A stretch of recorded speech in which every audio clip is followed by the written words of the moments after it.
പ്രണയാഭ്യർത്ഥന നിരസിച്ചു. 18 വയസ്സ് മാത്രം പ്രായമുള്ളൊരു പയ്യൻ ആത്മഹത്യ ചെയ്തു. അപ്പോൾ ആ പെൺകുട്ടിക്ക് അവസാനമായിട്ട് പയ്യൻ അയച്ചു കൊടുത്ത വോയിസ് നമുക്കൊന്ന് കേട്ടിട്ട് വരാം. എനിക്ക് സങ്കടം കൊണ്ടാണ്ട് ഞാൻ വിളിച്ചു പറഞ്ഞേട്ടാ നേരത്തെ ശരിക്കല്ലേ. പിന്നെ ഞാനിപ്പോൾ ഒരുപാട് ആലോചിച്ചൊരു തീരുമാനം പറയട്ടാ. ഞാൻ കുറച്ചു കാലം നിന്നൊന്ന് ഡിസ്റ്റർബ് ചെയ്യാതിരിക്കാം. എന്തെങ്കിലും വിഷമം എന്തെങ്കിലുമൊക്കെ ഉണ്ടെങ്കിൽ എൻ്റെ അടുത്തൊന്ന് പറയണം. എന്തെങ്കിലും കാര്യം ഉണ്ടെങ്കിലും ഒക്കെ ഒന്ന് പറഞ്ഞാൽ. പിന്നെ ഞാൻ ഇന്നങ്ങനെ ശല്യപ്പെടുത്താനോ എന്നെ വിളിച്ച് ടോർച്ചർ ചെയ്യാനോ ഒന്നിനും ഞാൻ വരുന്നില്ല. എനിക്ക് മാക്സിമം ഞാൻ ഒഴിഞ്ഞ് മാറിപ്പോയി തരാം. പക്ഷെ ഞാൻ നിന്നെ വിട്ട് പോകണമെന്നൊന്നും നീ വിചാരിക്കരുത്. ഒരിക്കലും ഇതൊന്നും നിന്നെ പറ്റൂല. എനിക്ക് നീയാണ് വേണ്ടത്. അതും എനിക്ക് നിന്റെ പഴയ കാലം വരെ എനിക്ക് തിരിച്ചു കിട്ടണം. അവിടെ ഇപ്പം ചിലർ കൂടെ ഉണ്ടെന്നൊക്കെ നമുക്ക് തോന്നൂടെ. അവരവരോരോ യൂസിന് വേണ്ടിയാണ്ടേ. അത് കഴിഞ്ഞിട്ട് ഇട്ടിട്ട് പോകും കാതു. എനിക്കെൻ്റെ കാതു തിരിച്ചു വരുമെന്ന് എനിക്കറിയാം. എനിക്ക് വിശ്വാസമുണ്ട് ഇവിടെയൊക്കെ അങ്ങനെ തിരിച്ചു വരുമെന്ന് എൻ്റെ മനസ്സ് പറയുന്നത്. നീ എപ്പോൾ വന്നിരുന്നാലും ഞാൻ ഇവിടെ കാണും കാതു. കുട്ടി പ്രണയാഭ്യർത്ഥന നിരസിച്ചതിന്റെ പിന്നാലെ വെറും 18 വയസ്സ് മാത്രം പ്രായമുള്ള ഒരു പയ്യൻ സൂയിസൈഡ് ചെയ്തു. വെറും 18 വയസ്സുള്ള വയസ്സ്. ആ 18 വയസ്സ് വരെ വളർത്തി വലുതാക്കി അവനെല്ലാം പഠിപ്പിച്ച്, അവനെ സ്നേഹിക്കാൻ പഠിപ്പിച്ച് അത്രയും വളർത്തി വലുതാക്കി കൊണ്ടുവന്ന ആ അമ്മയും അച്ഛനെ മറന്നുകൊണ്ട് എന്തിന് ആത്മഹത്യ ചെയ്യുന്നു എന്നാണ് നമ്മൾ ആലോചിക്കുന്നത്. ഒരുപാട് മാനസികമായിട്ടുള്ള ഒരുപാട് ഇത് വരുമ്പോഴത്തേക്ക് നമ്മുടെ ശരീരം തന്നെ തീരുമാനിക്കുന്ന ഒരു അവസ്ഥയാണത്. എങ്കിൽ പോലും സൂയിസൈഡ് എന്ന് പറയുമ്പോൾ ഒന്ന് ആ അമ്മയും അച്ഛനെയൊക്കെ ആലോചിച്ചിരുന്നെങ്കിൽ. മരിച്ചതിൻ്റെ പിറ്റേ ദിവസം ആ ചെറുക്കന് ജോലിയുടെ ലെറ്റർ വന്നു എന്നാണ് അമ്മ പറയുന്നത് കേട്ടോ. അപ്പോൾ അത്രയ്ക്കൊരു സാഹചര്യം. അപ്പോൾ എനിക്ക് നീ ഇങ്ങനെയൊക്കെ ചെറുപ്പക്കാരൊക്കെ ഭയങ്കര വിഷമമുണ്ട്. എൻ്റെ അടുത്ത് ഇങ്ങനെ കല്ല് പോലെയൊക്കെ പറയണതിനും സഹിക്കാൻ പറ്റാതെ വിഷമമുണ്ട്. പക്ഷെ ഒരു സമയം എൻ്റെ അമ്മ സത്യമായിട്ടും കാതു നിൻ്റെ അടുത്ത് ഞാൻ എന്താ പറയുക, ഞാൻ നിൻ്റെ അടുത്ത് കള്ളത്തരമൊന്നും കാണിച്ചിട്ടില്ല കാതു. ഇത്രയും കാലം ഇഷ്ടം കൊണ്ടൊക്കെ പറ്റിപ്പോയതാണ്ട. പക്ഷെ ഇത് മുതലെടുക്കണ ആരെങ്കിലും ഒക്കെ ഒരുപാട് പേര് കാണും. എന്തെങ്കിലും രീതിയിലായിരുന്നാലും ഒക്കെ മുതലെടുക്കണവരാണ്ട്. എന്നെ പോലെ ആരും നിന്നെ സ്നേഹിക്കില്ലടാ. എന്തായിരുന്നാലും എനിക്ക് പറ്റൂലടാ. പക്ഷെ ഞാൻ ഉറപ്പായിരുന്നു നിനക്ക് സംഭവം പറയാം. ഞാൻ നിന്നെ ശല്യപ്പെടുത്തില്ല. എന്തെങ്കിലുമൊക്കെ ഉണ്ടെങ്കിൽ ഞാൻ ഇങ്ങനെ മെസ്സേജ് അയച്ചിട്ടിരിക്കുക. നീ ഇത് കണ്ടിട്ട് സീനാക്കിയിട്ട് തോന്നണമെങ്കിൽ റിപ്ലൈ തന്നാൽ മതി. എനിക്ക് എന്തെങ്കിലും ഉണ്ടെങ്കിൽ. പിന്നെ ശരിയടേ, നാളെ എന്തായാലും അമ്മയും അച്ഛനൊക്കെ പോകണം തോന്നുന്നു. ഇങ്ങനെ പ്രേമിച്ച് നടന്നിട്ട് ഫോട്ടോ എടുക്കലും കെട്ടിപ്പിടിക്കലും തൊടലും തോണ്ടലും എല്ലാം നടത്തിയിട്ട് അവസാനം തേച്ചിട്ട് പോകുന്ന പെൺപിള്ളേരുടെ ചരിത്രം നമ്മൾ കുറേ കേട്ടിട്ടുള്ളതാണ്. ഇനി ആവർത്തിക്കുകയും ചെയ്യും. ഇത് ലിവിങ് ടുഗദർ. അതൊന്നും അതൊക്കെ ഓരോരുത്തരുടെ ഇഷ്ടമാണ്. പക്ഷേ അതിൻ്റെയൊക്കെ ആ ഇഷ്ടം, ഓരോരുത്തരുടെ ആ ഇഷ്ടങ്ങൾ ഇങ്ങനെയൊന്നും ചെന്ന് തീരാതിരുന്നാൽ വളരെ നന്നായിരിക്കും. പ്രേമിച്ച് നടക്കുമ്പോൾ പ്രേമിക്കുന്നത് തെറ്റാണെന്ന് ആരും പറയുന്നില്ല. പക്ഷേ ഇങ്ങനെയുള്ള സൂയിസൈഡ് വരെ കൊണ്ടുവന്ന് എത്തിക്കരുത്.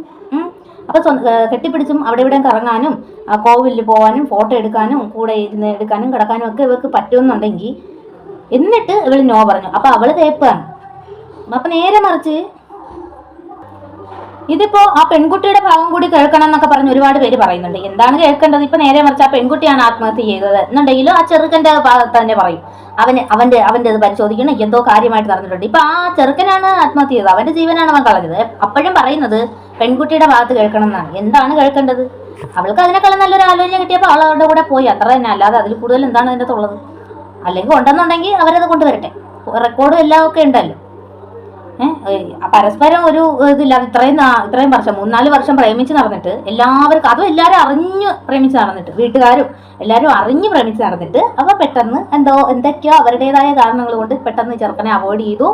അതിന് ഈ തെറ്റ് ചെയ്യുന്നവർക്ക് അവരെ ന്യായീകരിക്കാനായിട്ട് അവരുടേതായ കാരണങ്ങൾ ഇഷ്ടം പോലെ ഉണ്ടാവും. പ്രേമിച്ച് തള്ളി നടക്കുമ്പോൾ അതൊക്കെ ഒന്ന് ആലോചിക്കുന്നത് നല്ലതായിരിക്കും. നിങ്ങൾ ചിലപ്പോൾ കളിതമാശയായിട്ടായിരിക്കും ആ പ്രണയം കൊണ്ടുപോകുന്നത്.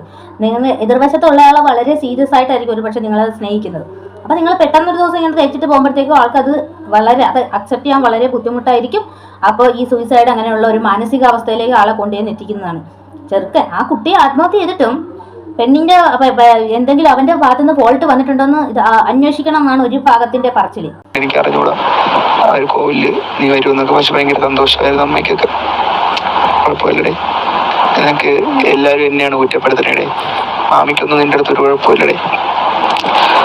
പിന്നെന്തോ, പിന്നെ എൻ്റെ അമ്മയ്ക്കൊക്കെ ആണെങ്കിൽ പറയുന്നതെന്ന് വെച്ചാൽ അവൾ ഇത്രയും എൻ്റെ അമ്മ എന്നെ കുറ്റപ്പെടുത്തണത് അല്ല, നിന്നെയൊന്നും അല്ലടെ കുറ്റപ്പെടുത്തണേ. പിന്നെന്തോന്ന്, പിന്നെ പറയാൻ പറ്റൊന്നുമില്ലടേ. ഞാൻ ഇപ്പം വീട്ടിൽ ഒന്ന് ഏറിയുള്ളൂ. ക്യാമ്പിൽ ITC ക്യാമ്പിൽ പോയി നിന്ന് അവിടെ ജോലി ചെയ്യാൻ വേണ്ടി. ദീർഘമൊക്കെ അവിടെ ഉണ്ടായിരുന്നു. ദീർഘം ഞാൻ പറയുന്നില്ല, അവനെ കണ്ടുമില്ല. അവൻ അവിടെ ജോലി ആയിട്ടിരുന്ന്, ഞാൻ ജോലി ആയിട്ടിരുന്നു പോയിട്ട് വന്ന് വന്നടേ. പിന്നെന്തോടെ, പിന്നൊന്നുമില്ല. എന്താണ് അന്വേഷിക്കാനുള്ളത്? അവൻ കാല് പിടിച്ച് കരയുന്നതിൻ്റെ തൊണ്ടല്ലോ. അല്ലെങ്കിൽ ശരി, നമുക്ക് ഇഷ്ടമില്ല എന്നുണ്ടെങ്കിൽ നമുക്ക് ബന്ധത്തിൽ നിന്ന് ഒഴിയാം. അതൊരു തെറ്റായിട്ട് പറയാൻ പറ്റത്തില്ല. ഇപ്പം നമ്മൾ ഒരാൾ നമ്മളോട് ഇഷ്ടമാണെന്ന് പറയുന്നു, അത് നമുക്ക് താല്പര്യമില്ലെന്ന് പറയും. ഇതങ്ങനെയല്ലല്ലോ. വീട്ടുകാരും നാട്ടുകാരും എല്ലാവരും അറിഞ്ഞ് ഫോട്ടോയും എടുത്ത് കെട്ടിയും പിടിച്ച് റീൽസ് എടുത്ത് അങ്ങനെ നടന്ന അവളൊക്കെ പെട്ടെന്നൊരു സുപ്രഭാതത്തിൽ എന്ത് പറ്റി? അപ്പോൾ അതൊരു അഴിഞ്ഞാടി നടന്നതിന് ശേഷമല്ലേ അത് തേച്ചിട്ട് പോയിട്ടുള്ളത്. അല്ലാതെ പെട്ടെന്നൊരു പെൺകുട്ടിയോട് കയറിയിട്ട് എനിക്ക് ഇഷ്ടമാണെന്ന് പറഞ്ഞു, അത് വേണ്ടെന്ന് പറഞ്ഞു, നോ പറഞ്ഞു, അവൻ വിട്ടു പോകണം, അങ്ങനെയല്ലല്ലോ. ആവശ്യമില്ലാത്ത അവൻ്റെ സ്വഭാവമോ അവൻ്റെ രീതികളും മനസ്സിലാക്കാതെ എന്തിനാ അങ്ങനെയുള്ള രീതികളിലോട്ട് പോകുന്നത്? ഹഗ് പോലുള്ള രീതികളിലോട്ട് എന്തിനാ പോകുന്നത്? ഇതാണോ ടുഗദർ? എന്നിട്ട് എന്തായി? ആ ചെറുക്കൻ്റെ വീട്ടുകാർക്കല്ലേ പോയി. ഇതാണോ ലിവിങ് ടുഗദർ? ആ പയ്യനെ പൂർണ്ണമായിട്ട് മനസ്സിലാക്കാതെ അങ്ങനെയുള്ള ചില വൃത്തികേടുകൾ മുതലെല്ലാം ചെയ്തിട്ട് അവസാനം തേച്ചിട്ട് പോണത്, അതാണ് ലിവിങ് ടുഗദർ. എന്നിട്ട് ഒരാൾ മരിച്ചു, എന്നിട്ടും പറയുന്നത് ചെറുക്കൻ്റെ ഭാഗത്തുനിന്ന് തെറ്റ് വന്നിട്ടുണ്ടെന്നാണ് പറയുന്നത്. തെറ്റ് വന്നിട്ടുണ്ടെങ്കിലും അല്ലെങ്കിൽ ആ പയ്യൻ്റെ വീട്ടുകാർക്ക് പോയി, അത്ര തന്നെ. ഇതൊക്കെ വളരെ നാണക്കേട് തോന്നുന്നു. ഒരിക്കലും ഈ 18 വയസ്സേ ഉള്ളെന്ന് ഓർക്കണം ആ പയ്യന്. അത്രയ്ക്കുള്ള ആ ഒരു മെച്യൂരിറ്റി, ആ ഒരു ഇതായിട്ടില്ല. അതാണ് ആ പ്രശ്നം സംഭവിച്ചിട്ടുള്ളത്. ഇങ്ങനെ ഒരിക്കലും നിങ്ങൾ ആരെയും വിശ്വസിക്കരുത്.